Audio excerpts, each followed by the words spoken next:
At sana ho panoodin nyo at naniniwala ho kami na magugustuhan nyo yung pelikulang ito. At sana ho panoodin nyo ang mga pelikulang Tagalog, pagpatuloy nyo ang pagtangkilik sa mga pelikulang sariling atin. Maraming salamat. The blessing of the boy was to become an actor, a producer. Yes, I think people like us are chosen, not in some profound way. I mean, chosen that this is your job, you do it. Hindi lang niya ako anak, naging fan din niya ako. Idol. Yun lang. Siya yung parang nagre-represent ng mga taong nanggaling sa hirap. People have the heart for underdogs. That's probably what, set them apart. Lahat na halos ng isang masasabi mong kakaiba sa tao, mas He will remain as part of our cultural landscape. Rudy Fernandez, the action star, the action hero. Sabi nga niya, Rudy Fernandez, now a name, but soon a legend. Bukang bibig niya yun eh. Si FPJ, Rudy Fernandez, 100.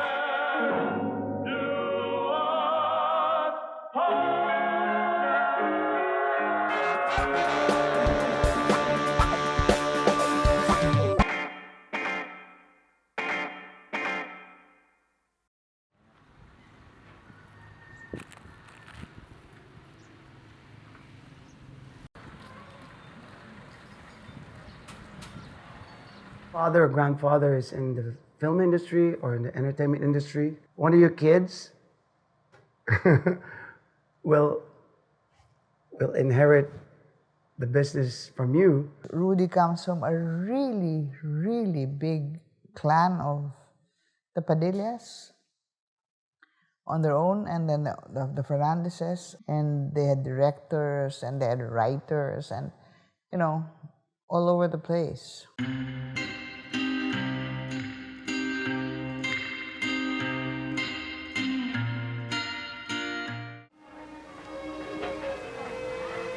Ilan ho ang aming magiging anak? 5 lalaki.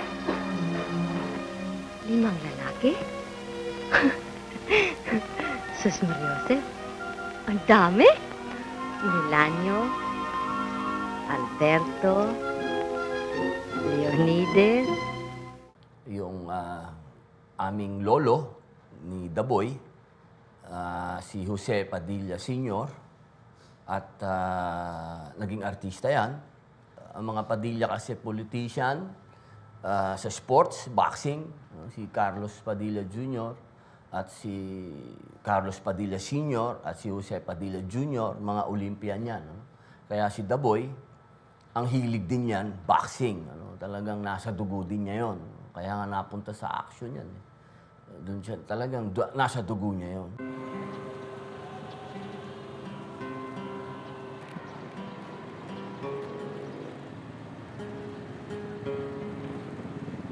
And the concept of the cinema started flooding in from the States. And then we had small movie houses that started in Manila, and then it started growing from there. In my town, and we live in the forest. The town is called Tacorong. It's like 2 hours away.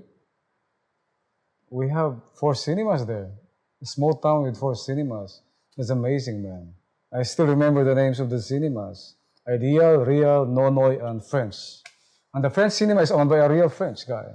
Kontrolado noon ang paggawa ng pelikula, nakasentro sa 4 na studio lang. Ang Sampaguita, yung LVN, Premiere, at Lebran.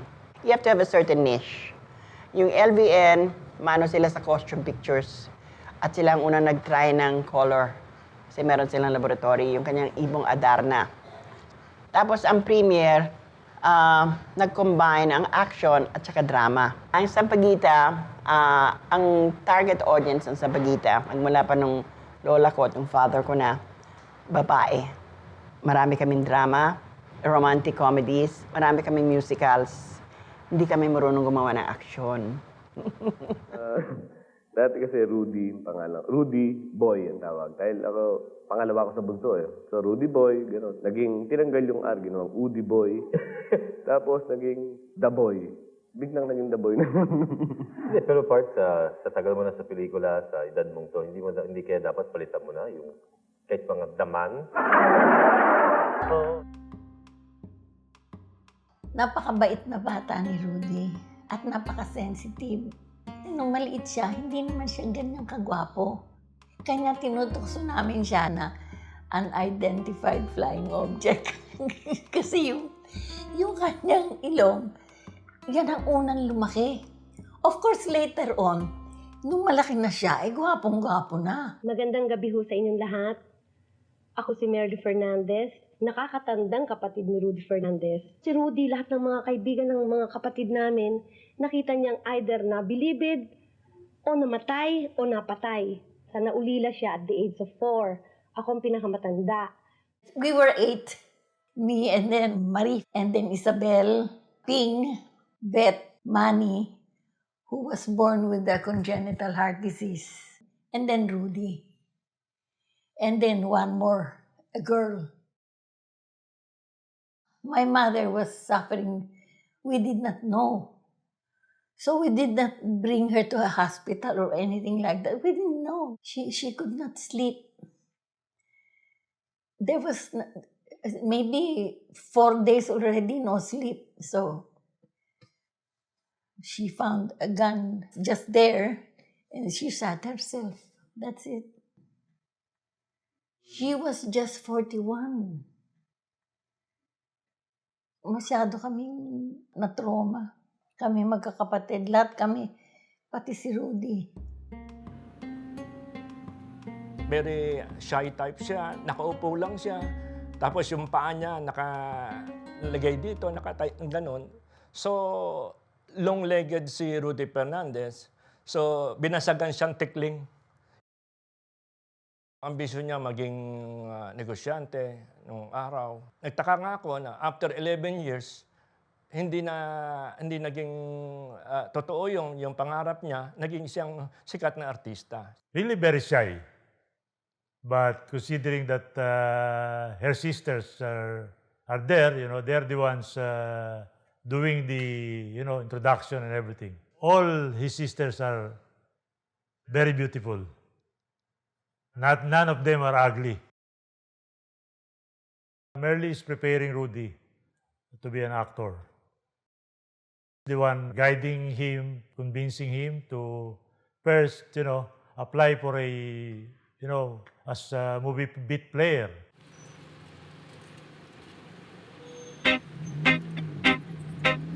Yung 60s, people were crazy over Guy and Pip, over V and Bot, So, para bang, in a sense, nagkulang din ang studios na pagandahin ang gusto kasi they were just banking on the popularity of these love teams. 65, nung umpisa ako magsulat about the movies, mas yung talagang very commercial yung mga pelikula. Hindi pa yung mga indie, yung mga serious movies, bihirang-bihira. Si Jerry De Leon, si Berta Villana. Hindi masyadong kumikita yung mga yun, no? Yung ginagawang pelikula namin, halos walang storya. Basta't andun yung love team, tapos yung isang album ko yata, yung record, nauubos yun sa isang pelikula. Puro kantahan, mag-umpisa sa puno, matatapos isang puno. Parang gano'n. Tapos tuhog yung kantang yon. Kami ang original na MTV. Ang ginagawa namin pelikula was a compilation of songs eh. 6 songs from me, 6 na kanta kay Guy, sasama-samahin yun, gagawan story, boy meets girl, they have a difference, kakagalit, magkakabate at the end, one big production number, and that was the movie.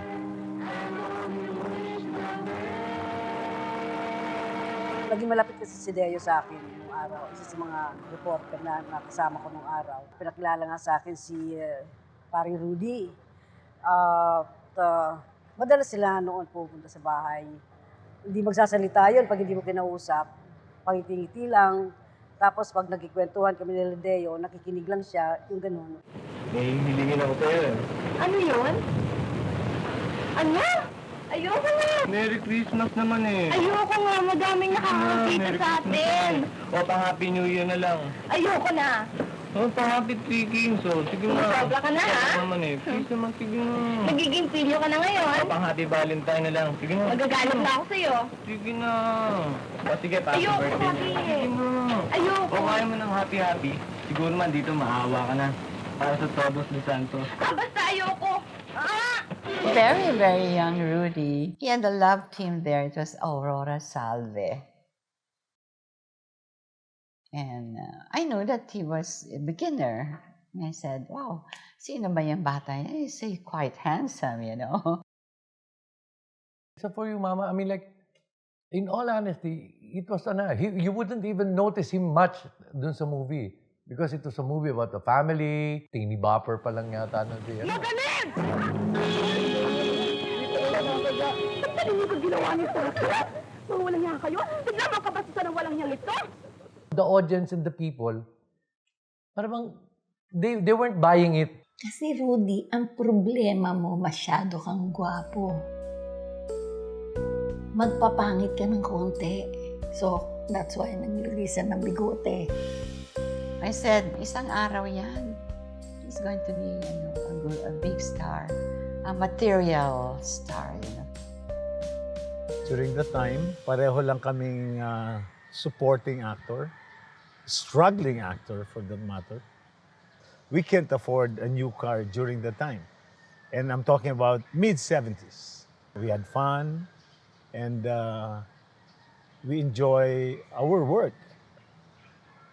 Para sa amin, yun ay laro lamang.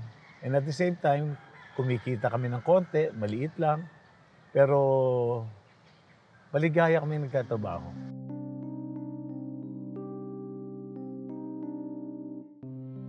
Nung namatay ang tatay namin, si Rudy iyak ng iyak. Sabi niya, kasi hindi pa ako sikat. Hindi ko pa nabibigay lahat sa pang. Nung time na pumasok ako sa movie, retired na siya, hindi na siya nagdi-direct. So, sabi niya, kung gusto mong mag-artista, pag-aralan mo, ikaw mismo pumasok. Nag-umpisa ako 1970, si Rudy siguro 75. Pero ano lang siya, supporting.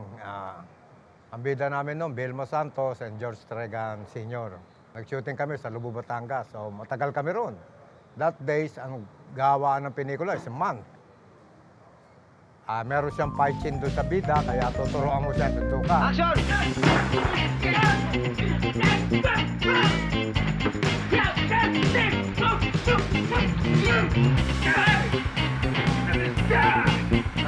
Pagkatapos doon, nagbida na siya. Nagkita kami ulit, bida na siya. Bihira ka naman. Ba't naman ba't bata pinapatulan mo? Ha? Ha? Hindi ko na po ulitin. Huwag mo nang gagawin uli yan, ha? Ha? Hindi ko na po ulitin, sir. Alis! He was sort of a matinee idol that became an action star.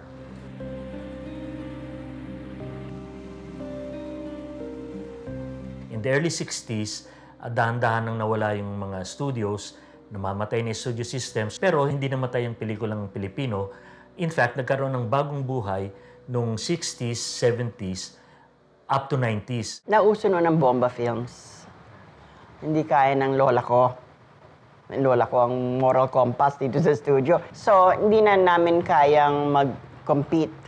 At saka that was the time also na nagkaroon na ng independent outfits. When Sampaguita was not doing well anymore and their stars started making their own, you know, films and their own studios. Premiere got stopped making movie. I don't know why, because there was a strike. My father at one time convinced Fernando Po to put up FPJ Productions. Fernando Po, Joseph, susuntok na ako. Sabi naman, si Kuya, naluloko na yata, hindi na alam. May hawak akong comics, nagsasalita ako. Pero hindi pa ako lumalabas sa pelikula. Kaya paglabas ko, konting correction na lang, alam ko na kasi nag-iinsayo na ako sa bahay. Kaya yun ang tinuturo ko sa mga bago. Salamin lang yan. Larger than life, expressive, very loud movements. and very loud, very big expressions. And wouldn't you love those people like Romy Diaz, Paquito Diaz, and Max Alvarado, all contorting their faces in front of a camera, particularly with a big close-up, wherein their faces would turn really big. Those are beautiful characters. I love them. Ulul ka, Karding! Hindi ka na makakalabas ng buhay dito! Ikaw ang ulul! Pati kaibigan ko, dinamay mo! Gago! Ikaw ang may kasalanan ng ko! Tigilan mo na ako! Hindi puta ka! Hindi na kita titigilan! Ay pangako ko na ang ulo mo! Nadadala sila nung, salbay talaga to eh. Ano talaga to? Walang eto na lumabas na naman, walang ya. Parang ganon. Nakita lang ang muka. Boss, gusto mo tirahin ko na. Koy, wala, doon ka malakas ang loob dito. Dito, lagi nandyan. Diba? Tsaka kada pelikula ni Fernando po, lagi siya nandyan. O ganon din kay The Boy, kay Rudy, na lagi rin siya nandyan. Na pinagsasawaan ang kamukha nun eh. Pag sinabi ng direktor ng sitwasyon, aba, dito Paichi, mag-iisip ka na dyan. Kailangan natin ng masisirang mesa. Kailangan ng boteng mababasa. Lahat ng ginagawa niyang pelikula, kasama kami. Gusto ko yun. Lagi kami. So, gusto niya, kapahit kami yung mga nalalaglag, kami yung mga binabaril sa ano. Kung ayaw mo maniwala sa akin, sige. Iputok mo. Dito. Iputok mo! Iputok mo! Noong mga 70s, sa isang taon, nung mga time na yun, siguro mga nakaka-30 kami. 30 movies yun. Kasi, showing ngayon dito, may showing na naman siya. Tuloy-tuloy siya every week. Kasi wala naman television nun eh. Yung mga TV nun, i-slab lang namin, sa pelikula kami, lahat ng mga artista. Kaya siya nung tuloy-tuloy, ang dami, marami pelikula. Tsaka lahat kumikita. One of the reasons also, I think, culturally, why action movies were such hits was because when Manila was growing as a city and more people from the provinces wanted to go to Manila as a metropolitan focus of everything, they would set up small slums in various parts of the city. And that's primary setting for action films.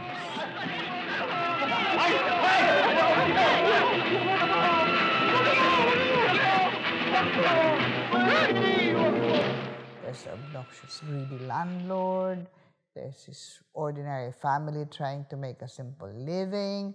And then there are the hooligans, situations where you would need a savior to defend the oppressed and the poor. For that fleeting moment in the movie house, it's like it took out my problems away. Idolatry. People, especially here, tend to identify with the heroes on screen as their persona is good, and therefore the real person is the same. In politics, sports, I think it has a lot to do with the Christian upbringing that we have. Ang Pilipino kasi mahilig gumawa ng mitolohiya. Yung pangailangan ng Pilipino na magkaroon ng bayani, binibigay ng mga action stars. So, yung mga action stars, yun yung nagiging bayani. Came home unexpectedly and caught her crying needlessly. The hero that could fight.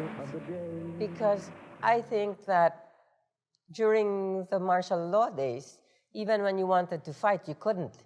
Everyone who wanted to fight was behind bars. That's probably why they needed one, even if it were just a fantasy.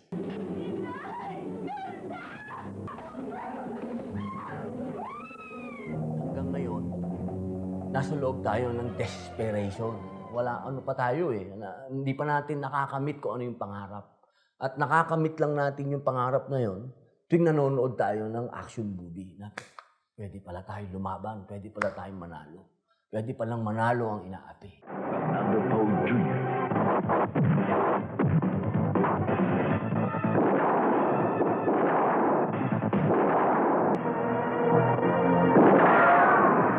Narating yung kinatatayuan ni Mr. Fernando po ngayon?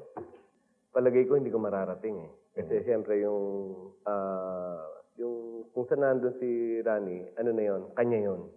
Hindi natin pwedeng abutin yun dahil kanya yun. Talagang kumaga institution siya. And there's only one king, si Fernando po yun. So, sa kanya yan. I just wanted to become Fernando Po Jr. I just wanted to become Fernando Po.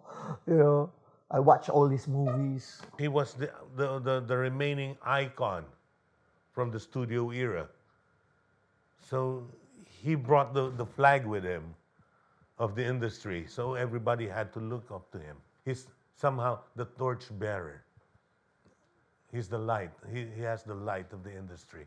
When FPJ was already there, Rudy Fernandez was coming in. You know what?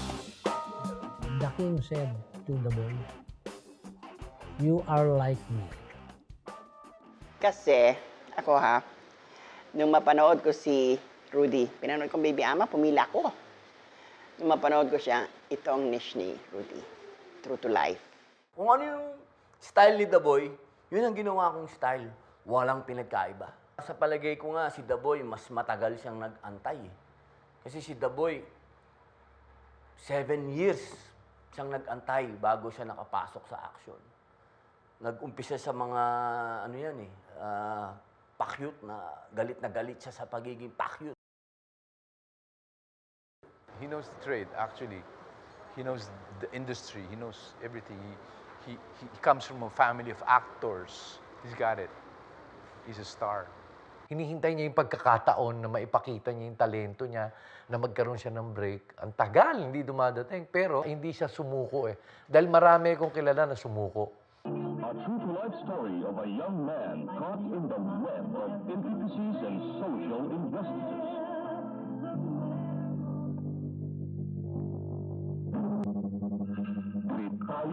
Baby Ama. It was a fun movie. It was like great. You empathize with the character, and he was good there. Si Marshall Ama. Si Baby? Baby? Hindi ho Baby ang pangalan niya. Marshall ho. Si The Boy na-discover ni Deo J. Fajardo Jr. At sinulat ni Deo J. Fajardo Jr.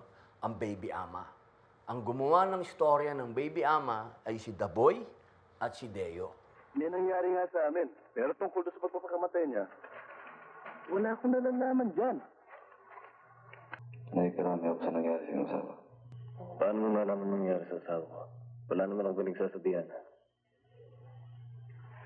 Martial law then was at its most strictest, the most repressive. People knew it, kaya daw namayani yung mga action movies because yung mga action heroes usually fought for the people who suffered under a repressive dictatorship. So, pag nakikita nila yung mga heroes, whether it's Rudy Fernandez or Fernando Po Jr., parang ang feeling nila, sila yung sinasalba nitong mga ito, sila ang tinutulungan. Delikado si Baby Ama ngayon Dalaw na nangyayari. Gusto mo, iligpit ko na. Hanggang doon sa ginawa nga namin yung Baby Ama. Magaling umarte, pero hindi pa siya masyado sa action. Ang sinabi sa akin, Baldo, pwede mo bang gawin bida to? Maiinsayo mo bang maigi yan? Sabi ko, susubukan ko po. Siya lang ang pwede sa Baby Ama kasi gwapo nga siya. Magandang lalaki. Siya lang. Kasi si Baby Ama, gwapo yun. Payat din, medyo bihawig sa kanya.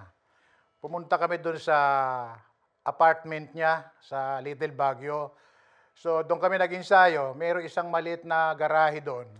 Doon ko ini-ensayo siya ng mga suntukan, pagbarel, tamang pagbarel, parang pagtingin, yung talagang actionista. Tinuro ko sa kanya yun, mga 3 weeks hanggang 5 weeks. He trained boxing, he trained tumbling, he trained. Piniperform niya talaga yung yung role niya. Siguro alam niya yun that this one that will catapult me to stardom. So, he gave it all. You saw his soul. He gave his, everything to it. And nakulong siya tapos may electric chair. Inahit yung buhok niya. Talagang inahit. This money shot ng pelikula. Nung panahon ni FPJ, lahat patilya yan. Kamukha nila, di ba? Nung si The Boy, nag-Baby Ama, nagkalbo. Sumunod lahat, nagkalbo. Yun yung kultura Kung sino yung matibay, kung sino yung matikas, yun ang susundan natin. Sabi nga ni Rudy, gumagawa na tayo ng pelikulang totoo. Si Baby Ama ay isang tao. At dapat naman bigyan natin ng justification. Yung love ng mga Pilipino sa mga criminal side, yeah, tapos yung parang bigger than life yung buhay nila. And then, being acted by a good-looking guy like Rudy Fernandez. It is also that time that it started, yung nalilink silang dalawa ni Alma Moreno. Hoy, sinong hinihintay mo, ha? Sino pa din mahal mo? The romance started with that movie. Kaya medyo exciting silang dalawa nun. She was the #1 sex symbol that time. She's so exciting. She started the bold trend. So when they started seeing each other, being together, that was talagang, talk of the town.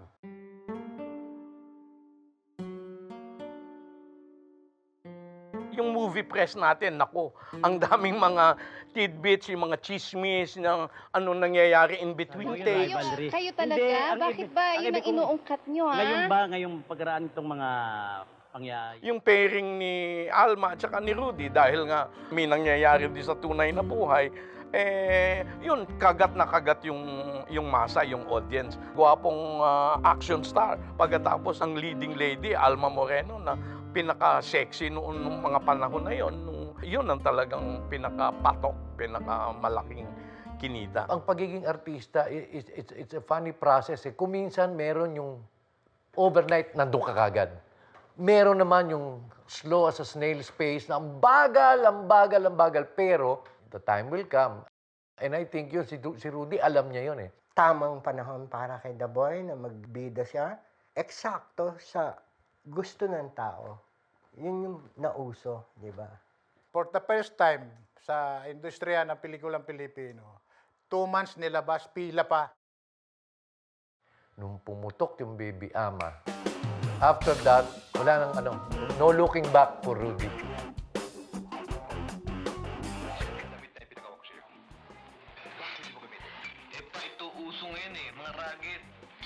Siguro yun yung parang James Dean kind of persona. Quiet, soft-spoken, but good with women, and can do action stuff. Fernando po was getting older for this time, so the young action star was on the rise, and it's Rudy Fernandez. Nagiging successful kung eksakto yung istorya para sa karakter ng tao, good script. Huwag mo sayang kinabukasan mo, Joe. Bata ka pa. Good director. Yung babae, pakiusapan lang. Tamang panahon. Like what happened to Rudy, Baby Ama. You've got to have bad villains. Sometimes two-dimensionally bad villains, but that's fine. And then some decided to go the way of the mythical hero, as did Fernando Poe Jr. with his Panday series. And then you also had to go through the route of the action star with an amulet or the anting-anting, and that would be Ramon Revilla, followed later on by Bong. Rudy, I think, was more the ordinary action man, action star who had no magical powers, who had no amulet, who just wanted to defend his family honor and be with the woman he loved. Silvio!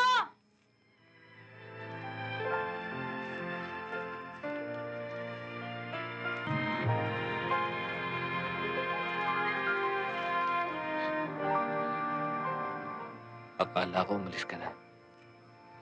Sinabi ko naman sa'yo, hindi kita pwedeng iwanan. It was done full action movie.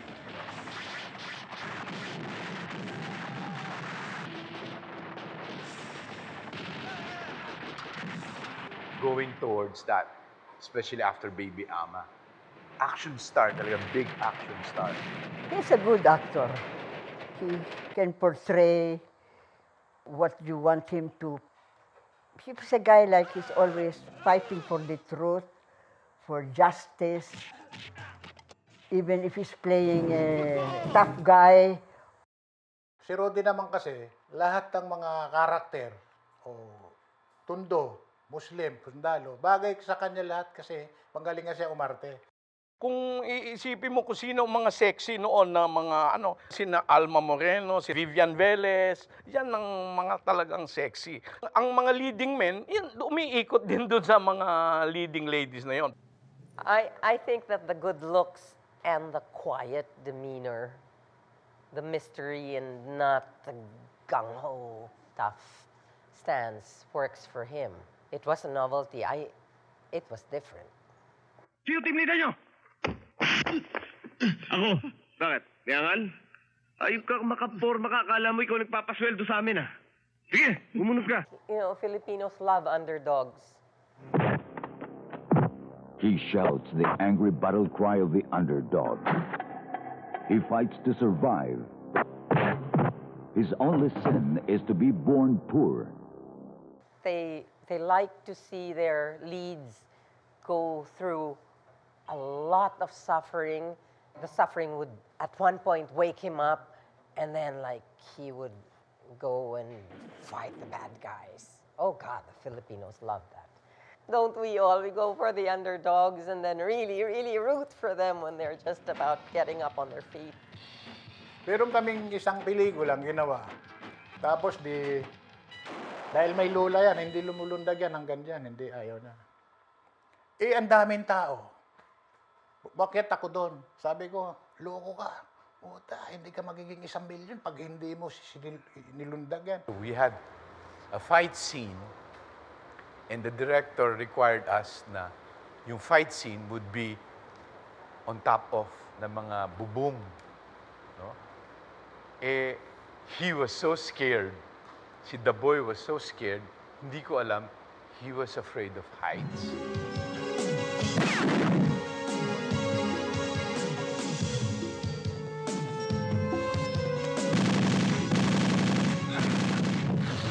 Hindi namin maintindihan.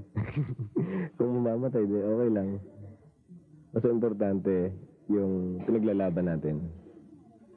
He's a strong person. He's a go-getter. He knows what he wants. And he knows he's an intelligent guy. Alam niya yung gusto niyang dating. Kaya naging big star. Mabait na tao talaga. Miski na nung superstar na siya, para din nung extra siya. Nakaupo lang dyan. Pag tinawag mo, lalapit, sasabihin ko ano gagawin niya. Minsan, nagkikwentuhan kami kasama yung crew, kasama yung ibang stars. Nasa tabi ko na pala yan. Hindi ko alam, nagkikwento na rin siya. Nagugulat kami, nandyan na siya.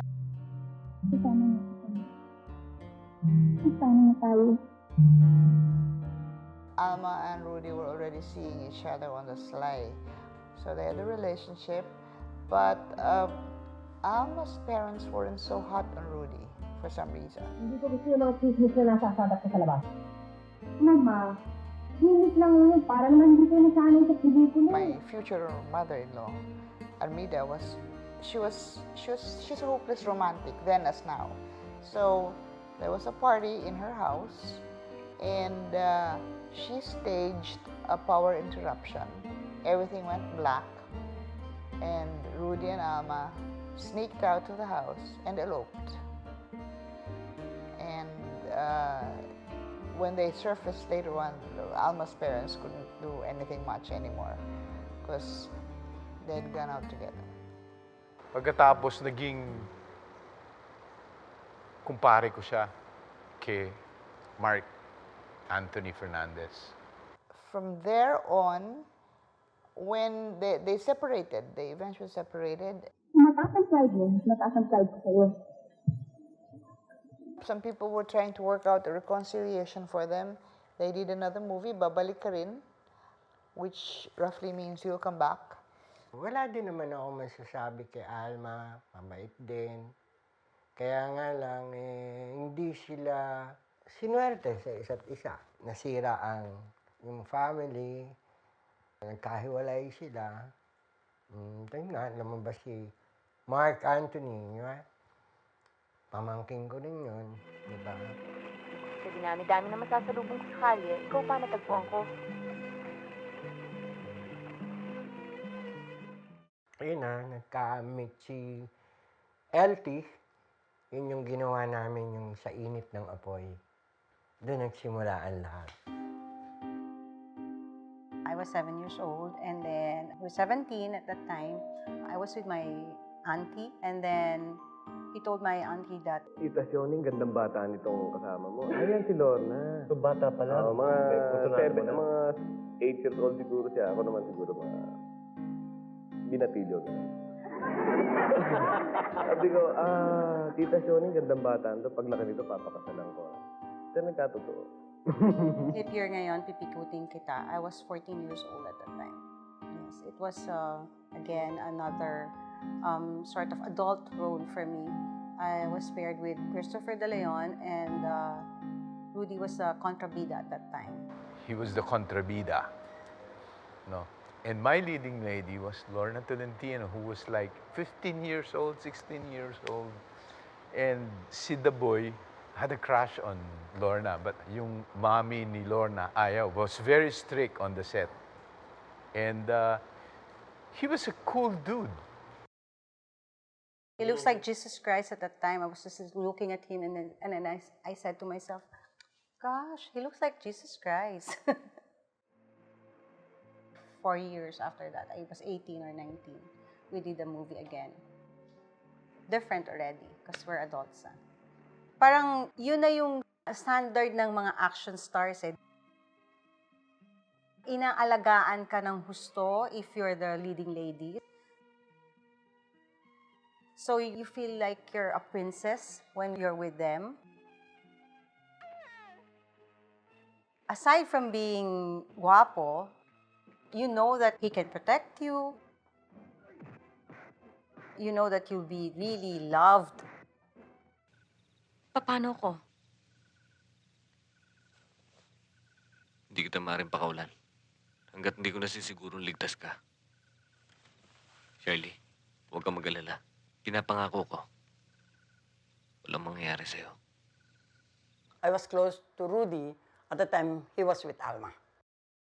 So when he started seeing Lorna, I hated Lorna at the time because I was thinking she was taking Rudy away from Alma. I think yung sa init ng apoy, yun yung time na medyo parang we felt maybe we can, but they're still together, so parang hindi pwede. So hanggang sa, again, siguro, talagang kung if you are going to be with this person, then something will happen that you will be with this person. And yun nga, nagkahiwalay sila ni Alma, and then actually it was not only me na niligawan niya at that time. I think marami kami. Namili siya, and I think yun, he chose me. Lorna started as a young star. Kaya na-build up niya yung yung image na yon that she can really act. Lorna Tolentino, kislap sa dilim. Walang kasindandang si Lorna Tolentino. It was Lorna teaching him how to act. He gets his workshop from Lorna. The way he delivers his dialogue. Binabasa ko yung script niya, binabasa yung script ko. Ngayon, pinagtutulungan namin na nagbibigay kami ng suggestions sa isa't isa kung paano mapapaganda yung Sinong pumipili ng leading lady mo? Ikaw or si Lorna? Siyempre yung producer. Yung producer. There was a time, I remember, kinuwento mo sa akin, Bunch, na si LT was your leading lady. Tapos si Kuya Rudy sinasabi sa'yo na, dadalawang kita, pare. Oo, totoo yun, totoo yun. You want to tell them about Kwento it? sa kanila, pare. Okay lang. Ito, I was filming with LT. I think we were shooting in Pasay Road in Mother Lily's restaurant there before. And I get a call from the boy that I got my first Mercedes. He said, I'll bring it there. I'll show it to you. Okay. Then he went there. So I was looking at the car. Yeah. So who's with you in the movie? LT. Come on, let's go up. I said, let's sit there. Okay, let me say hello. That night, I found that boyfriend na siya ni LT. Totoo lang, ako niligawan niya. Pero nakakahiyan sabihin, pero niligawan ko rin. Niligawan, pero una kang niligawan ni LT. Sa tingin nakita ko parang type niya ako. Type ko rin siya. Maganda eh. Type ko rin. Tapos unti-unti nakilala ko yung pagkatao niya na mabuti, maganda. Hindi lang sa panlabas, hindi pa sa puso. Namdama na. Ayun na, tapos noon, tuloy-tuloy na sila ng LT. And, talaga, love of his life. Pati nga.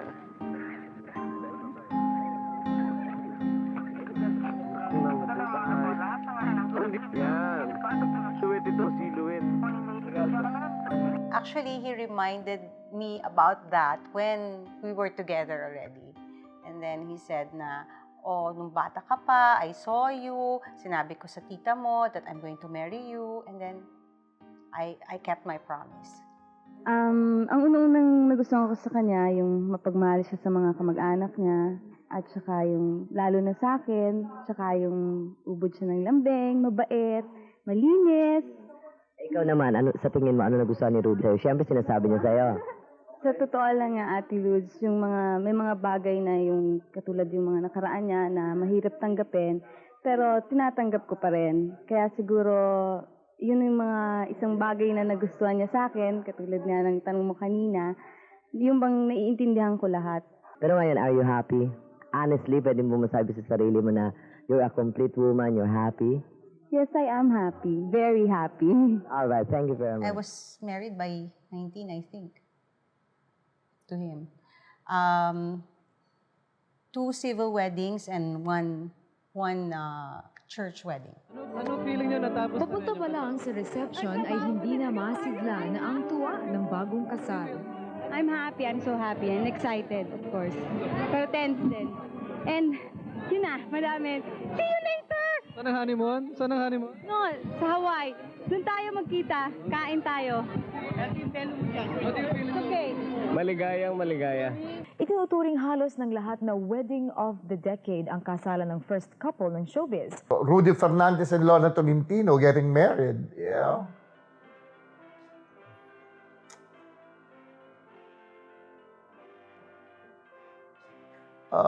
It was wacky though. Of course, with Lorna's friends and Rudy's friends, you know.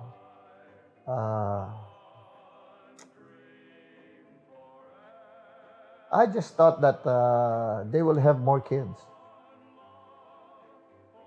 Yan yung epitome ng napakabait. Kenyan film talaga. Napakabait ng couple. Wala kang masasabi sa kanilang masama. Parang they're perfect for each other. There's really love between them. Siguro that love really kept them together. Ang daming pinagdaanan sa career, sa personal, pero hindi mo sila nabuwag. Ang daming sumubok, sumira, ganyan. Pero yung love nila, talagang they decided na tayo na, tayo na. Kamusta mga bata, si Renzo, tsaka si yung darling ng lahat na si Rap Rap? Okay naman silang dalawa. Malusog, saka pareho ng malikot. Wala mo nang kasunod. Siguro, relax lang muna. They're very quiet. Quiet. And just like Rudy, tahimik, pero funny. Pag nakita mo at nakilala mo si Ren, at pag nakita at nakilala mo si Rap, makikita mo how close they are. Makikita mo kung anong klaseng nanay at tatay si LT at saka si The Boy. They're very good kids eh. So walang problema. Hindi na problema si Rudy, hindi ako na problema sa kanila. They're happy kids. Masunurin, malambing, mababait. Well, usually nakatambay lang kami sa room nung parents namin. Doon nakahiga lang sila, parang nagre-relax, nanonood ng TV. Simple lang. Tapos, pag may trabaho, wala sila, wala yung magulang ko. So, gusto rin kasi turo nila sa amin ng mga magulang namin, sa amin ng magkapatid, yung maging matuto tumayo mag-isa, maging individual. Pero pag wala silang trabaho, talagang nakafocus sila sa amin. Search the whole world over, travel near and far. But everyone likes ice cream, no matter who they are. Hey, did Of course, smart. you like that?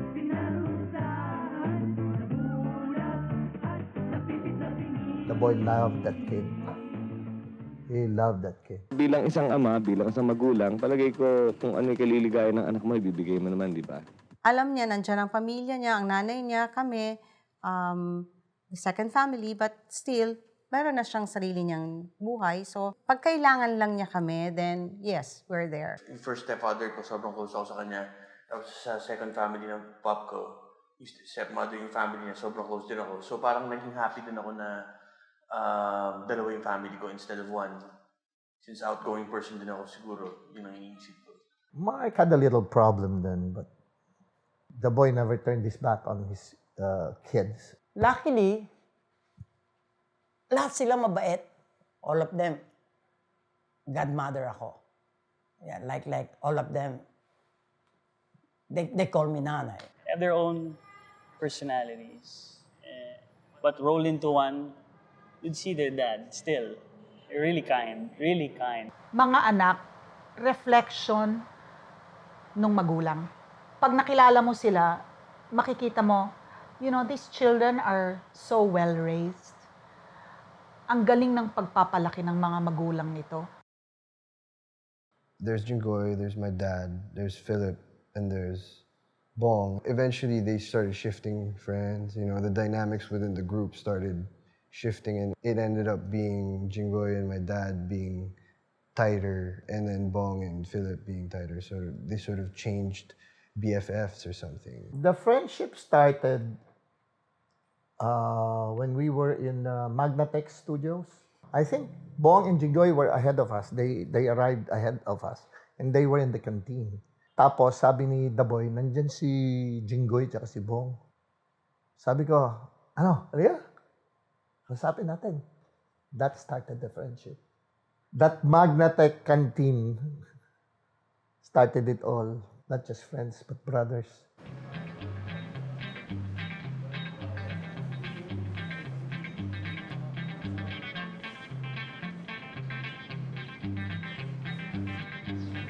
He's a very loyal person. He doesn't speak ill of anybody. And when I was first incarcerated in veterans, I remember him always visiting me every night. Kaya doon mo makikita na talagang isa siyang totoong kaibigan. We met at Magnatech. That was the post-production house where all the movies were stitched up at that time. Even if we didn't know each other yet, we had mutual respect for each other because we all belonged to the Action Star clique.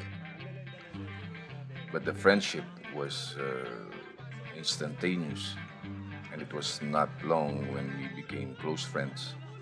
Hindi ko rin pasalamatan yung aking tatlong best friends dito. Alam nyo, talagang hindi po ako makapaniwala na nadadalo sila dito sa aking karawan ngayon, dito sa idol ko si Cap. The boy was an inspiration and a motivation for me to strive to get to where I wanted to go as an action star. We shared our techniques and provided advice to each other. We also competed with each other on who did the better stunts, had the more beautiful leading lady, and the bigger box office. Pero in the end, it was just in fun and jest. We give way. Never did we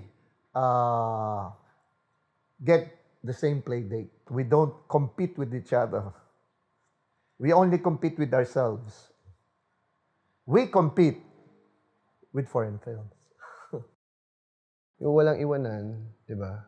Yeah, when they're not around, somebody backstabs them or says some shit about them. You do the right thing. You defend them. You don't ride along and make fun of your friend behind his back. It's not something that they did.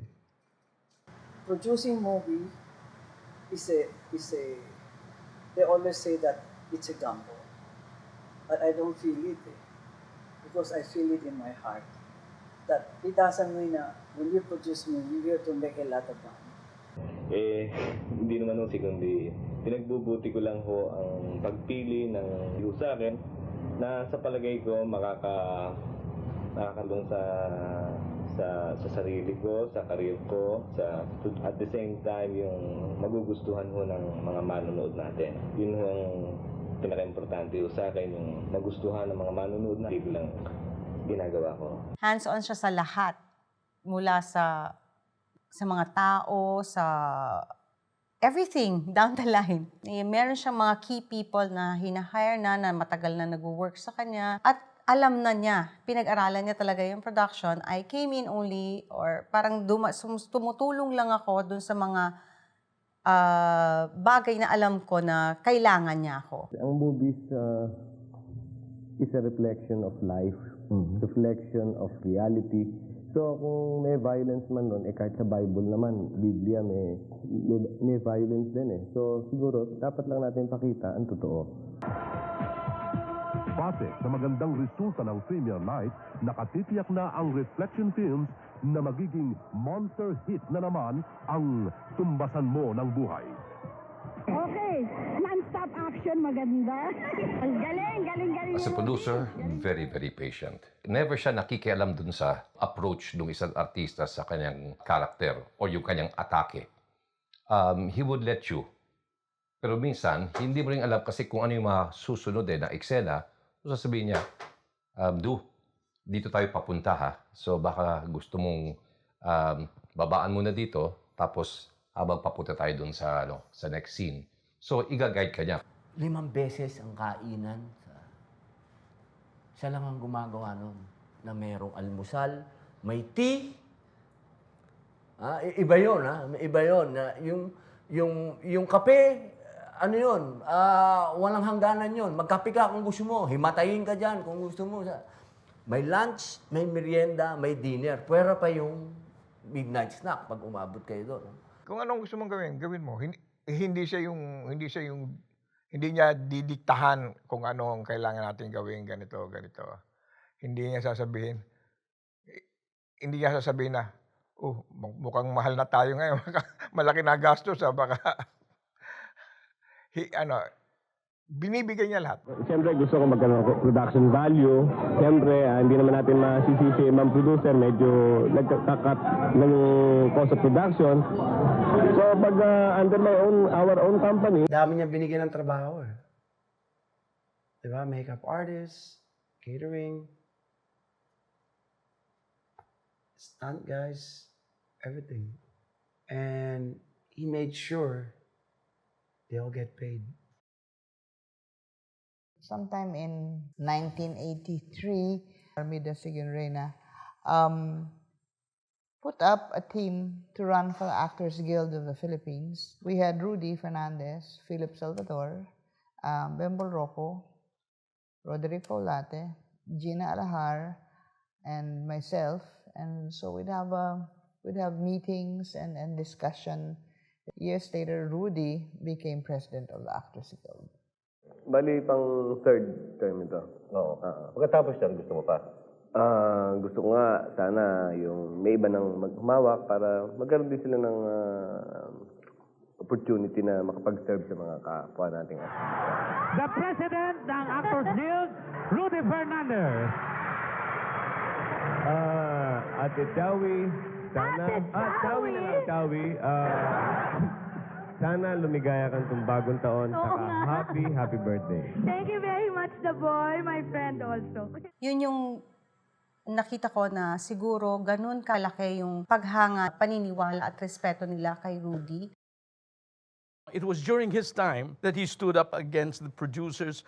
We didn't have any, the work hours, producers expected us to work 24 hours a day or more. And so it was Rudy who initiated a memorandum of agreement with the producers outlining the working hours and working conditions. So with the memorandum of agreement, ang artistang nagtrabaho, pag lumampas ng oras ng pinag-usapan, may extra payment, 1 day and a half, or pag lumampas ng 17 hours, 2 days ang payment para dun sa artista. He was the one who told Mother Lily, no, we're not gonna shoot if you don't agree. We will have a sit-down strike or something like that. And of course, nung meron namang ginawang violation yung isang miyembro ng Actors Guild, Pwedeng mag-complain ang producer sa Actors Guild at bibigyan namin ng nararapat na aksyon yung artistang yon. so he's fair. We respect Rudy for that. I remember Rudy mostly as someone whose mindset was not close to new ideas. He was capable of exploring. He was really open-minded. He had this expression, but he would always raise his eyebrows up and down, like to either greet you, acknowledge you, or to let you feel that he was listening to whatever you were saying. During the time ni Rudy, hindi, presidente lang ako. Dito sa atin, nangyari lang presidente, kung may chairman of the board tayo, pero lahat tayo kailangan magtrabaho. Kailangan ipapakita natin sa industriyang ito at sa mga katrabaho natin that we are working all together na pag kinalaban mo isa sa amin, kalaban mo kaming lahat. Hindi pa na surpass yung pagiging solid ng industriya nung panahon na hinawakan niya ang Actors Guild. Back in the 80s, remember, you cannot do a movie without action in it. Like even if you're doing a love story, it has to have action in it. It has to have a car chase. It has to have a fight scene. It has to have a stunt somewhere. We were one of the top 5 movie-making countries in the world because I think we made as much as 350, 400 films a year. By the time a movie would make the rounds from all the theaters in Luzon to Visayas and Mindanao, you were kind of sure to get your money back. Yung panay ang pinag-uusapan ni Rudy, kailangan may puso. Even action films, kailangan may puso. Pero hanggang ngayon, wala pa ako nakitang pag-asa. Alam ko, Itay. Dito tayo nakabaon. Pero saan tayo pwedeng bumangon? Dito rin ho. He never stopped on telling, boy, direct me. That was the time when I did Birador. Baka naman gusto mong pilitin ka pa namin. Subukan mo! Pare-pareho tayo ng likaw ng bituka. Huwag niyo akong ahamunin. Pagkakamatayin tayo. What was good about Rudy, yung open siya. Kung meron kang ideya o meron siyang gustong pagawa sa'yo na alam mong hindi makalusot o kaya hindi tama, okay lang. Hindi niya pipilit yung ano. Lagi kang dumikit sa akin, pare. Kapag akong kasama mo, lagi kang lamang. At malayo mararating mo. Asan ko yung Mike? His monologue lines, he can still recite it. Even like, it's like for how many years already? Memorized. Bakit hindi mo lang tinanggapan sinabi ko kaninang kailanman na hindi kita inibig? Nung hindi na tayo mabot sa ganitong kalagayang hindi ko matiis. Sapagkat sa kabila ng lahat, nakamamahal pa rin kita. Ang batang tinuki ko sa'yo kanina na lumaking isang halimaw at pumatay kay Silay sa kanyang sariling amay, walang iba kundi ako! Ako! At ang bata rin yung lumaking isang halimaw. Natutong magmaan, pinakasalan ng isang babae, walang iba kundi ako! At ang babaeng kanyang pinakasalan ay walang iba kundi ikaw! Ikaw na kanyang sariling ina. Talagang pinag-aralan niya hindi lamang sa isip niya, kundi pati sa puso niya, yung linya.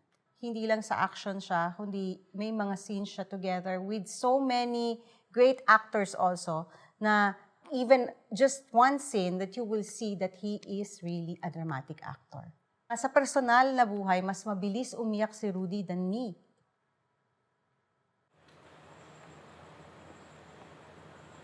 Max Laurel, Ricky Davao, Mark Lapid, Jess Lapid, Philip Salvador. This is the mold of Mr. Rudy Fernandez. Sa ayaw matulog ng gabi. Wala naman ako atraso sa'yo. Wag.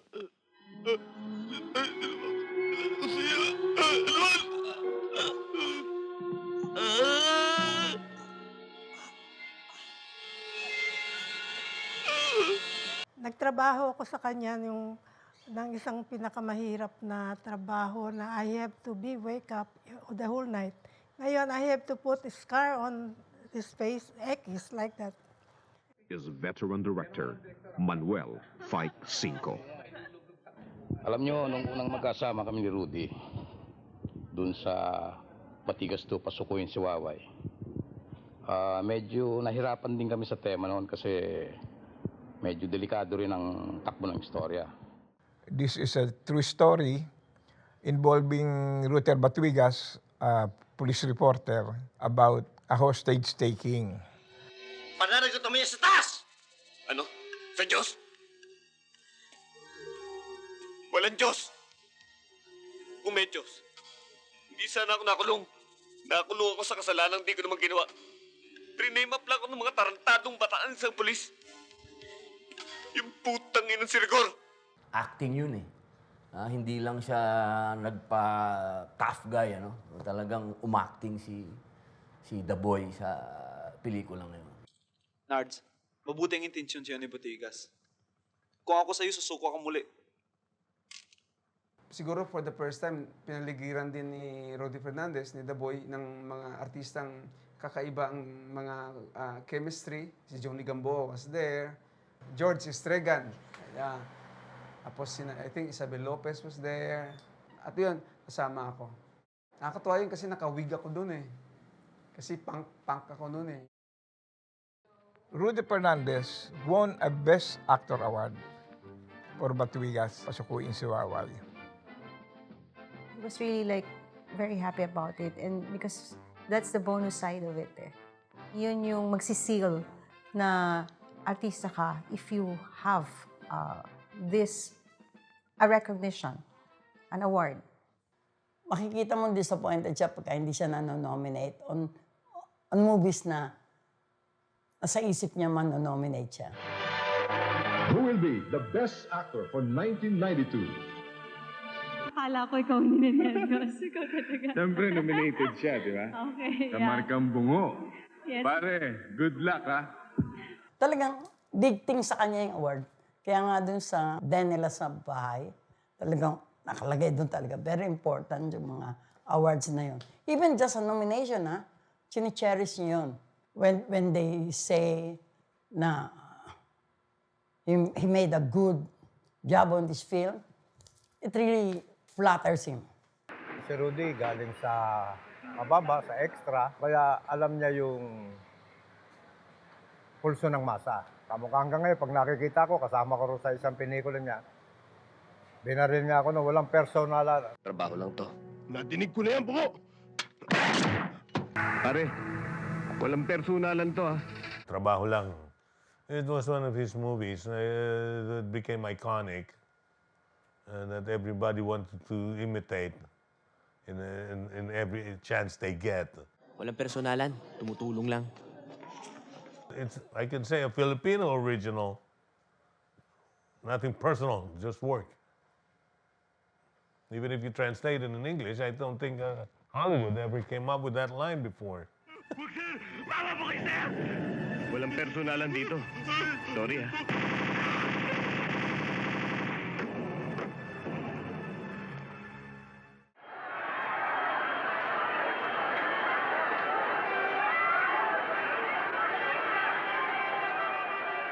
Filipino fans are possessive, they're jealous, you know? You would believe it, but sometimes they think that you don't even sleep, you don't eat.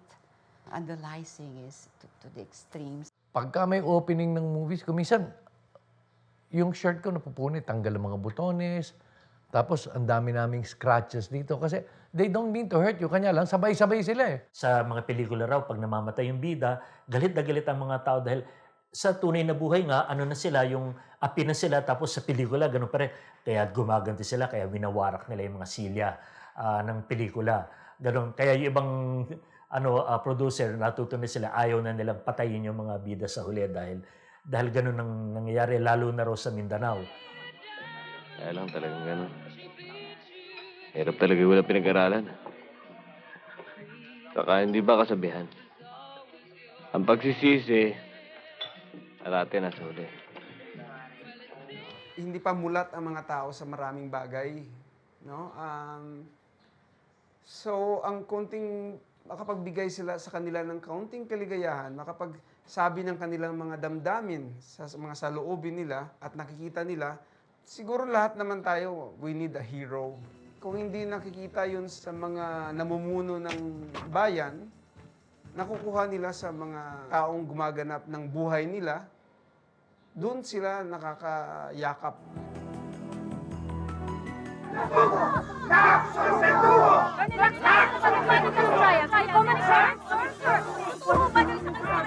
Filipino people, no?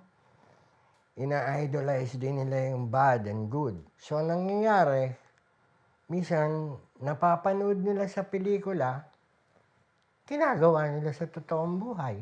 And they think, if you're a character actor, ang Pilipino medyo bumababaw minsan ng pagtingin eh. Akala ko, matsalbahe ka sa pelikula, salbahe ka na rin. But not. It's only a business. Di ba? Kailangan hero yung nakikita nila. Because of our depression here, manonood sila ng movie, they will watch a movie na madidepress pa sila lalo. They will not do that. They want to watch a movie na when they go home, they will tell their relatives, you should watch this movie, you know. Idol, you know. Rudy Fernandez was so good in the movie. And the boy was doing all the right things. Ang salita niya ba, yung ginawa ko, hindi para sa akin yan. Para sa tao yan. I think it's because the Filipino actors are able to strongly project this sense of being everyman, that they really relate to them as if they were real people. They've seen Rudy as a soldier, they've seen Rudy as a dejected son, they've seen Rudy as a screen toughie, so they really think he's real because it's like a 360-degree view of a person. Ano ang bago kay Rudy? Panoorin nun natin mga kaibigan. Desidido na kung gusto kong tumakbo. Sa darating ng eleksyon, tatakbo ko talaga. Ama ng lungsod ng Quezon. Di na kaya ng presidente ng namin sa pagkakasal sa LDP. Kung 50 milyong piso ang action star para tumakbong vice-alkalde. Wala siyang intensyong makasakit. Ay pinanap naman ni Vice President Joseph Estrada si Herbert. Si Bautista ang napili ng laban ng makabayang masang Pilipino. Posibleng tumakbo pa siya bilang kongresista. Ganong usapan. Handa kami magtulong kay Daboy. Solidarity para sa party, to unite the party. Daboy, sumuko na sa laban. Alam mo ba na sa Quezon City, kulang ang mga hospital? Alam ni Rudy yan. Kulang din ang mga classrooms. Alam po ni Rudy yan. Maraming mamamayan ang walang trabaho. Alam mo ni Rudy. At nagkalat ang street children. Alam ni Rudy yan. Mga kasangga, walang halagang kaalaman, hindi pakikinabangan ng taong bayan. Sama-sama natin lutasin problema ng Quezon City. For Quezon City Mayor, Rudy Daboy Fernandez. Totoong tao, hindi Trump. Kasama na kasi sa psyche nga natin yun na pag-artista, magaling, mabait, mahusay, ililigtas tayo. It's a need, it's a need. We yearn for that. Nangailangan tayo ng bayani lagi at mabilis na napupunta sa mga artista yon. Just like anyone who is capable and who is willing, I think we all have the right to participate in nation building, diba? Regardless of scale, regardless of manner. If participating in the electoral process is part of it, then so be it. When you run for politics, you have to introduce yourself, let the people know who you are. With actors, you don't have to do that anymore. Everybody knows you. Magaling kang kumanta. Hindi rin. Turuan mo, Isay.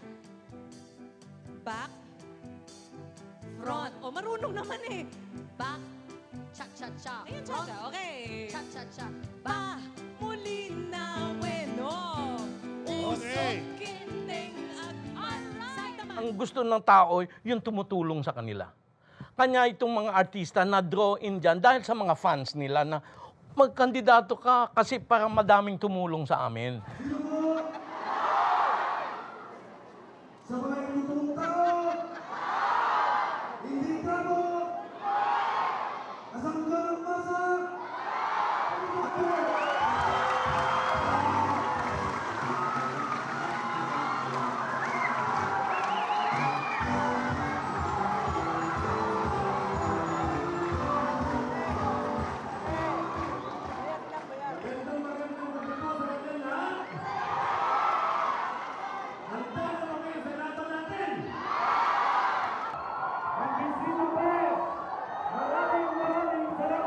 I remember there was this sincerity of, in him that he really wanted to serve. A lot of people are already involved in helping me out, so I cannot turn my back on them.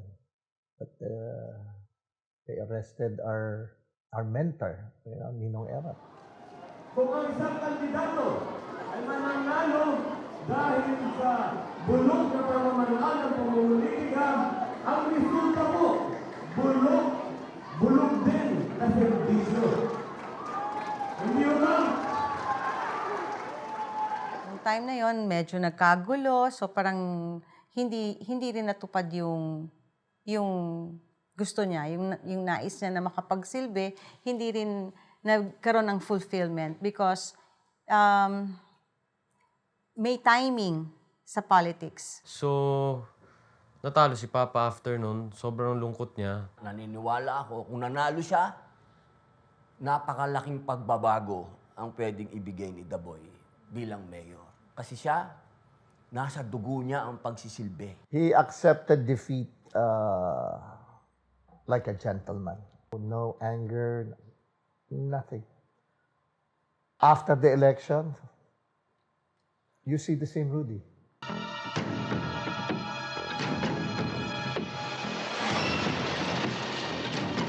Ginagawa namin yung kasangga and he was the host. Krimen nga ba natapusin ang paghihirap ng isang tao naghihintay na lang ng kanyang kamatayan? Lumalabas din siya bilang artista dun sa mga episodes.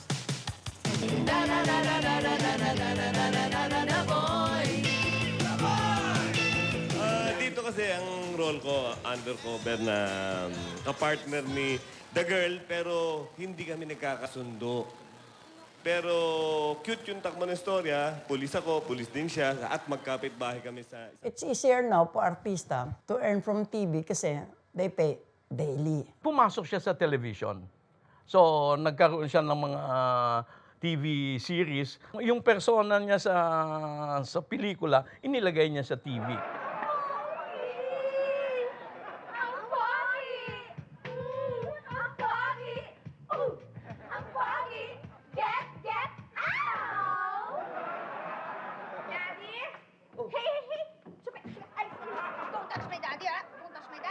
Nakasama po ako sa The Boy and the Girl. Ginampanan ko po doon yung role ni Baby. Father ko po si Tito Rudy. Dad, you know what you do? You shoot them here, Dad. I want point blank, okay, Dad, ha? These people, these neighbors, they don't care about us porket bagong lipat. Oh my God, grabe. Tito Rudy po would always make sure na okay ka, maayos ka, in general. Sa lahat po, ganun siya. He's really like a father to everyone. Ellie? The boy? Oh. The boy, my boy. May shower ka na ba? Ha? Nagugas ka na? Ako? Oo. Kanina pa. Yes! Sarap na!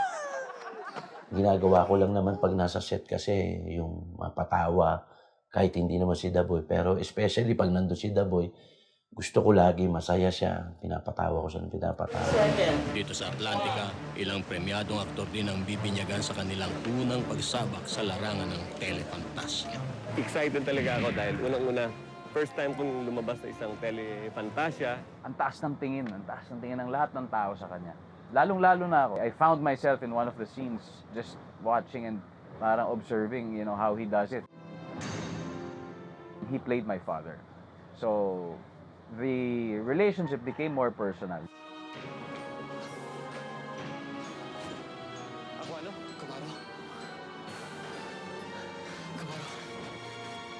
Salamat at nagkita tayo.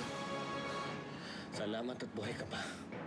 Ang sarap ng pakiramdam dahil iba yung nakita mo sa kanya as an actor on screen and watching from a distance, at iba kapag makasalamuha mo talaga ng personal at harapan. It was successful, but I know that deep inside him, mas gusto niya talaga ang pelikula kaysa sa TV. Mas talagang he looks forward on doing a movie, shooting a movie, than taping for TVs. I know that.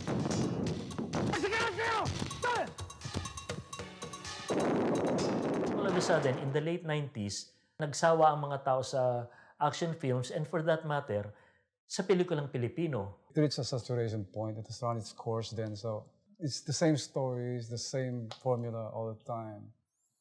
People, are intelligent enough to know that, oh, I've seen this film. Yung 100 pesos mo ngayon, pangkain mo ng 5 tao na sa isang pamilya yun eh. Bakit mo inunood ng sine ngayon? So, doon pa lang wala na kami. Wala nang manunood, di ba? Kasi noon, ang theater wala sa mall. Nasa mga main street ng Manila. So, ang umiikot siya, lalaki.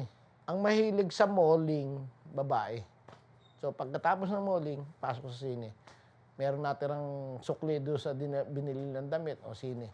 Kaya drama naman ngayon. Kaya baksak ngayon ang action. The amount of big action Hollywood films coming in, there's no way we can compete. I mean, opening scene, you're gonna blow up a Mercedes. Against an opening scene, you're gonna blow up a Toyota. It's, come on, man, right? We could already feel how the industry was being affected. Maraming nawawalan ng hanapbuhay. At hindi lang yung artista. We're talking about everything down the line. Mula dun sa mga armory, dun sa mga special effects. Namatay si EPJ, namatay siya, lalong nawala. Diba? Lalong kasi sila lang talagang gumagawa nun eh. So, yung iba, nag-uwian sa probinsya, yung iba naman napinalad, napunta sa television. It was a very dark cloud that came over the Philippine cinema during the early 2000s. My wish for you, me and Lynn, of course, is for the good Lord to continually shower you with blessings, spiritually, in good health, all the love of the Lord, and the garrison of angels to watch over you and your family. May you live to be a strong 100. May you always be the loving couple that you are. I got a phone call. The boy. Pastor, sandali lang si The Boy. We were on the road. We were actually already in Bataan. Hello. Pare, san ka? Pare, where are you? Medyo malayo sa Manila. Why? Where are you? Sa ospital, sabi niya. I'm in the hospital. Why? Who's sick? Me. Isang di inaasahang balitang nakarating sa kanya. Si Rudy, tuluyan ang nauwi sa cancer ang karamdaman. Ampullary cancer. Yung bang cancer na pupunta-punta sa iba-ibang panig ng katawan. Tinatawag na adenocarcinoma, masyadong aggressive yung kanyang cancer, yung kumakalat. Yeah, it was at the doctor's office.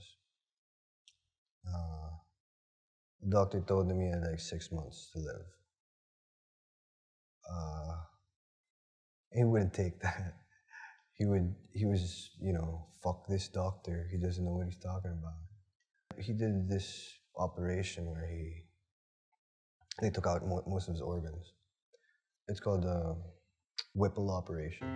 Kasi niresection yung stomach niya, and then the duct papuntang liver, and then the duct papuntang pancreas. So, tatlo yon, and then the gallbladder tinanggal. Binabangungot ako gabi-gabi, pero hindi ko kinikwento kay Lord. Napaka-nervous yun, baka akala kinukuha na ako talaga ni Lord. Napapaginipan ko, ang father ko, mga kaibigan kong patay, si Jay Laga, nakita ko rin na dinadalaw ako. Parang kinukuha nila ako. It was a successful operation actually, but the doctors said that but there's no assurance because it's cancer. Bahala ka na, Lord. Bahala ka na. Kung anong mangyari sa akin, ikaw nang bahala. Huwag mo nang pabayaan ang pamilya ko. Handa na ako kung hindi na ako magising. That's it. 2 days after, visited him, sabi ko, opera mo pa lang. Ang gwapo mo pa rin. Ay. Ganun tumawa yan eh. Do you still have the energy to shoot the movie? I still want you to direct me, you know? So he was just laughing and smiling. He goes, yeah, we'll do that. We'll do that. For some reason, they start to turn gray because I think they have less oxygenation. So they're not getting as much blood. That seems to be for me, that's like a telltale sign that things are getting worse. He's in high spirits. He has a positive outlook in life. At he's very confident na walang mangyayari sa kanya. Nung dumalaw si Jinggoy sa hospital, he was leaving for Hawaii. And he was telling Rudy, huwag kang alis habang wala ako. Gusto ko pagbalik ko, andiyan ka pa rin. Sabi niya, tapos, then, niyakap niya si Rudy, tapos iyak siya ng iyak. So I went to his room and he was so frail.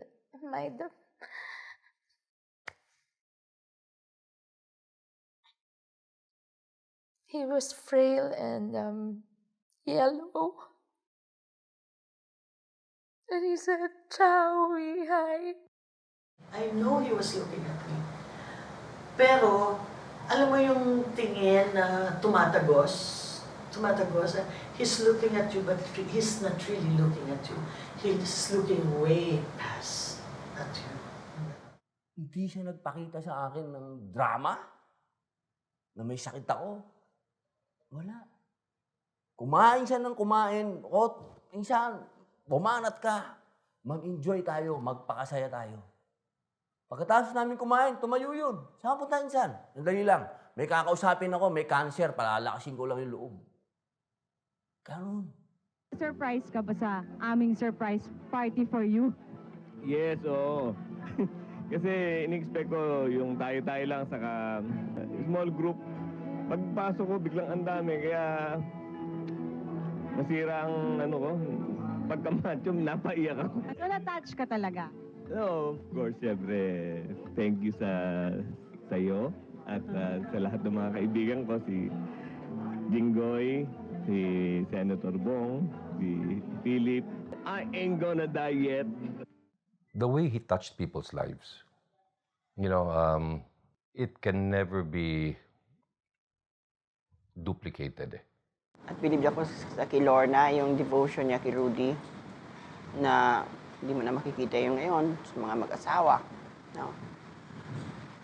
Basta, bait ng tatay mo. So Rudy asked me, do people ever go up to you and tell you that they're praying for you? Strangers, absolute strangers. Can you imagine that? People you don't know wishing you well, telling you that they're praying for you? I kind of think that that's the closest you'd ever get to feeling like God has touched your face, to be the recipient of other people's faith. Pag pauwi na kami, tuturo niya sa akin, diyan ako ililibing. Ha? Ilibingan ng bayani yan. Bayani ka ba? Hindi. Doon lang sa tabing bakod para mapagkamalan akong bayani. Bigla ako nag-breakdown ng nangagawa ako. Siya pa nag-console sa'yo? Siya pa nag-console sa akin.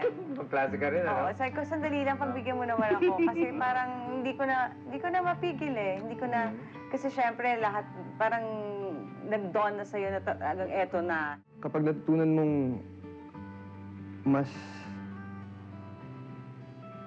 mas bigyan ng atensyon ang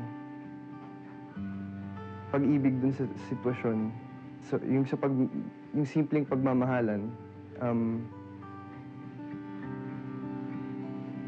Pwede mo nang pakawalan yung takot. Beautiful family, beautiful wife, children, and friends. So, I'm Very blessed. important. Kaya yung pinagpapasalamat ko, God's been good to me. Parang inahabilin niya na sa akin, naghahabilin na siya ng mga mahal niya sa buhay. Tingnan mo si Mark, si Rap. Sigurado ako, papasok din sa showbiz yan. Bahala ka na. June 1, he wanted to go home. That's our anniversary. Okay, he wanted to go home and he doesn't want to. He knows already that it's his time and he doesn't want to stay there in the hospital. So our family friends renovated the den, made it into a hospital. I remember him giving instructions to not give him like the strong stuff because he wanted to be lucid. In his bed, when he was in pain that morning, we were the Dr. Magsik was trying to insert something like a painkiller or something through like a dextrose, but his veins were giving up. It was poop. It couldn't. The veins couldn't take the needle anymore. It was breaking up. So he was saying, sakit, sakit, sakit, sakit. I said, the boy, Jesus loves you, Jesus loves you. And he said, he looked at me. That was the last time I saw his eyes open. He said, I know. Because the spreading out red. I know, buddy.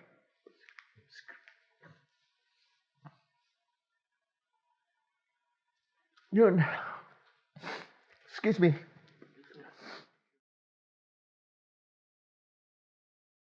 Kaibigang mahal,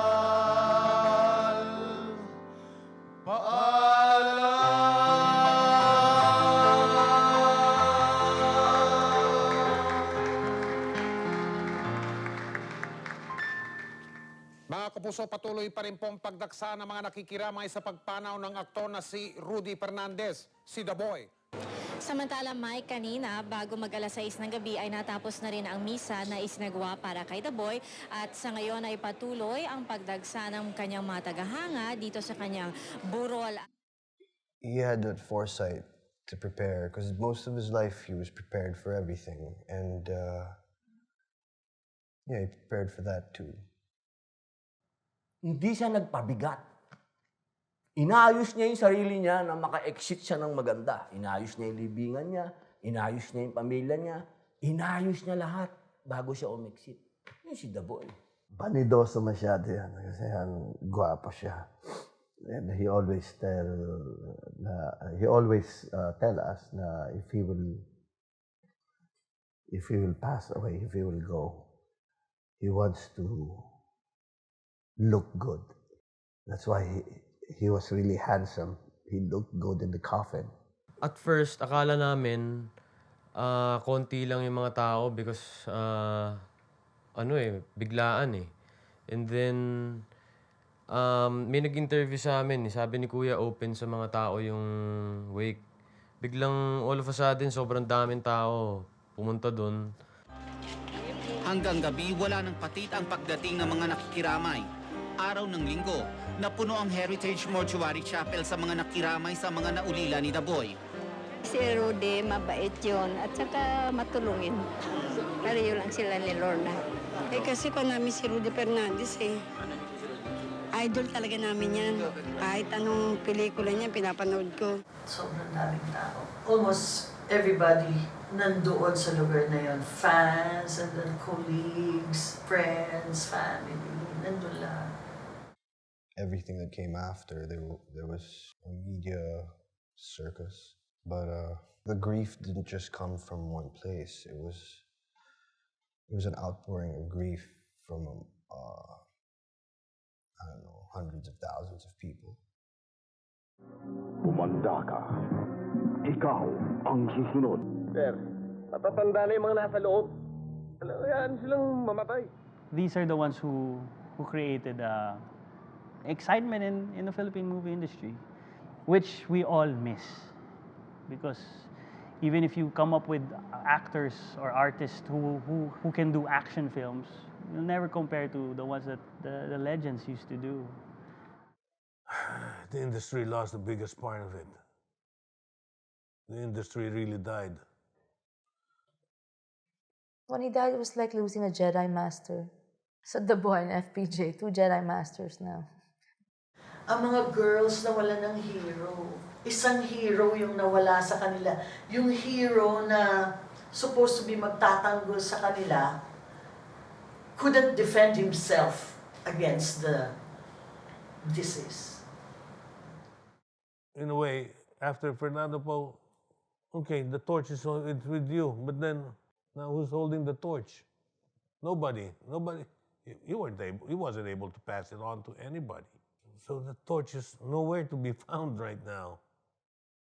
Sino sa dalawang? Kasi, 1 year to go si Rafael, 1 year to go, filmmaking and psychology. Filmmaking. Yeah, so si Renz naman business management.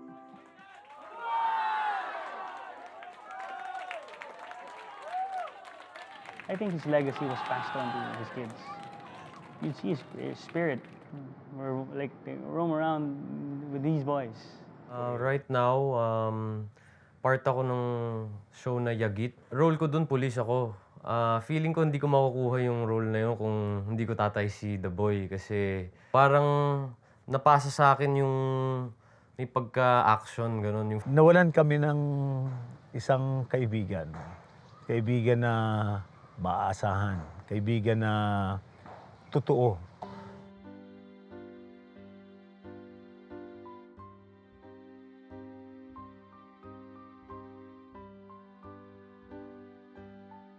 Binigyan niya ng lakas loob na sabihin kung ano ang tamang relasyon ng producer at saka ng mga worker. Pinaglaban niya yun.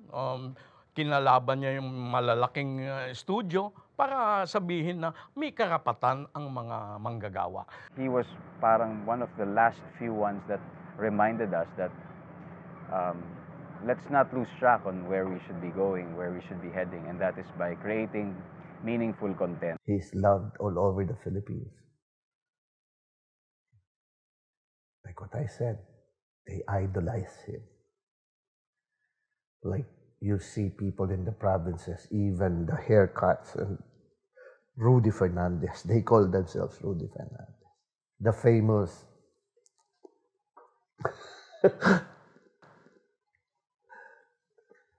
famous smile of the boy.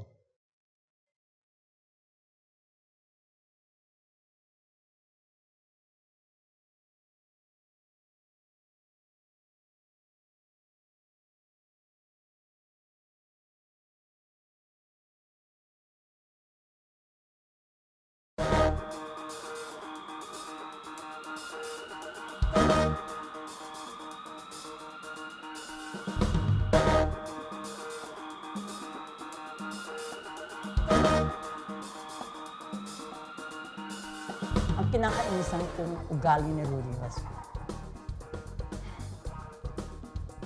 calling you up in the phone 100 times a day, asking the same question from Monica. But that was also the same thing that I miss about him. Si Rudy ang pinaka-chismosong tao sa showbiz. All the chismis in showbiz, you ask him first. He'll be the very first one to know. When I was a contract sa Pagita Pictures, 14 years old ako. I think that was the first time I met him. Nag-Santa Cruzan kami dalawa. Siya yung escort ko.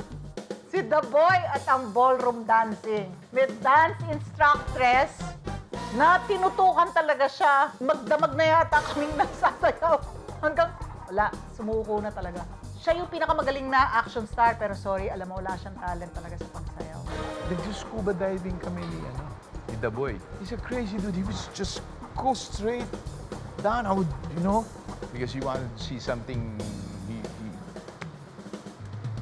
He's a crazy dude, man. He's just tapang. He will not make you feel na nakakastorbo ka na, uwi ka na. Uwi na kami, ganyan. Hindi, dyan lang kayo. Hindi hindi naantok ka na ba?